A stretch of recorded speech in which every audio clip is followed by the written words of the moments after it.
I'm a committed Anabaptist, and there's a reason for that.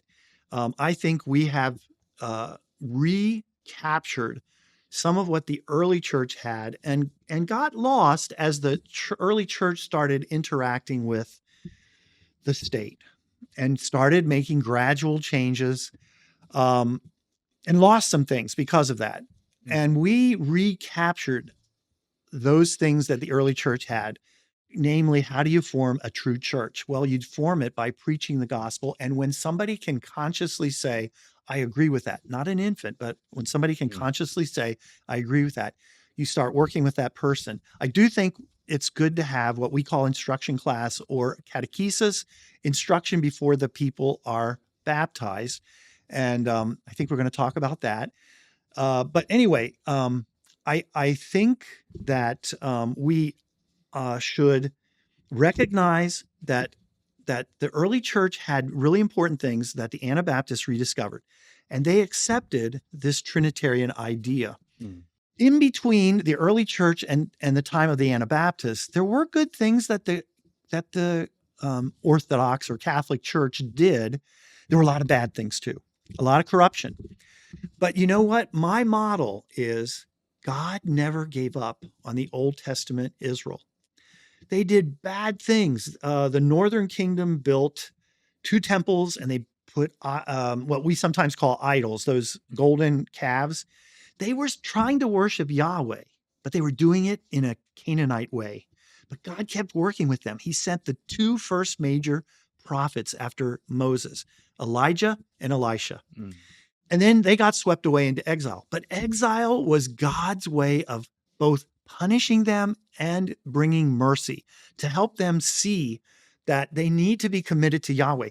Now, I can't remember the exact number of years, but the Northern Kingdom was swept away in 722 BC.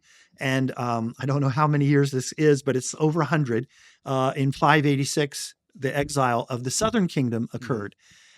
And both of them were punishment for doing what they were told not to do and not doing what they were told to do. But it was also mercy. They were taken into a pagan setting. They discovered that God is God everywhere. Yahweh is God everywhere, even in Babylon, the heart of paganism. They couldn't worship by sacrifice anymore because they could only worship at the one temple. But they developed the synagogue, and they started reading the law, and they started to see who God is and who God wants us to be. They come back a totally different people. And they're both different about how they understand themselves and how they're supposed to live. They're also more open to the pagans because they've lived there, and God is there too. And God wants them to bring light to Isaiah says there's going to be a light to the pagans. That's the Messiah, but we are too. His people are the light as well as the Messiah, being the light to the pagans. They started to get this.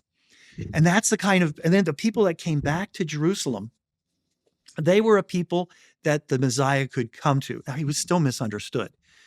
So, but what I'm saying is, the Old Testament Jews, they made all kinds of mistakes. God never gave up on them. And I think God never gave up on, I know this might be controversial, but the Catholics and the Orthodox, he never gave up on them. And they came up with some good things. We should know all of our history.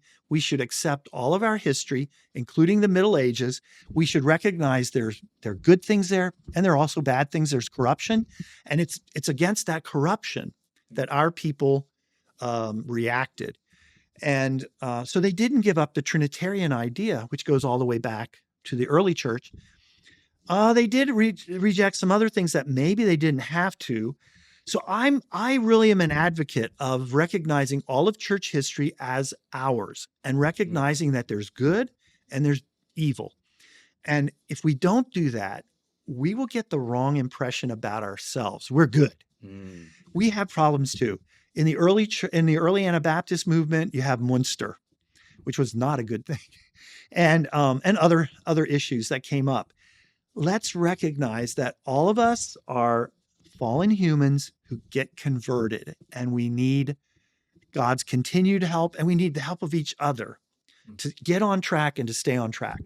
And I think that accepting all of church history, including the Middle Ages, and recognizing there's some good there as well as some evil, will help us approach our present day life in a better way.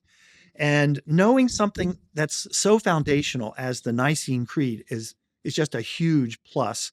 And our Anabaptist forefathers knew that. Somehow we've forgotten it.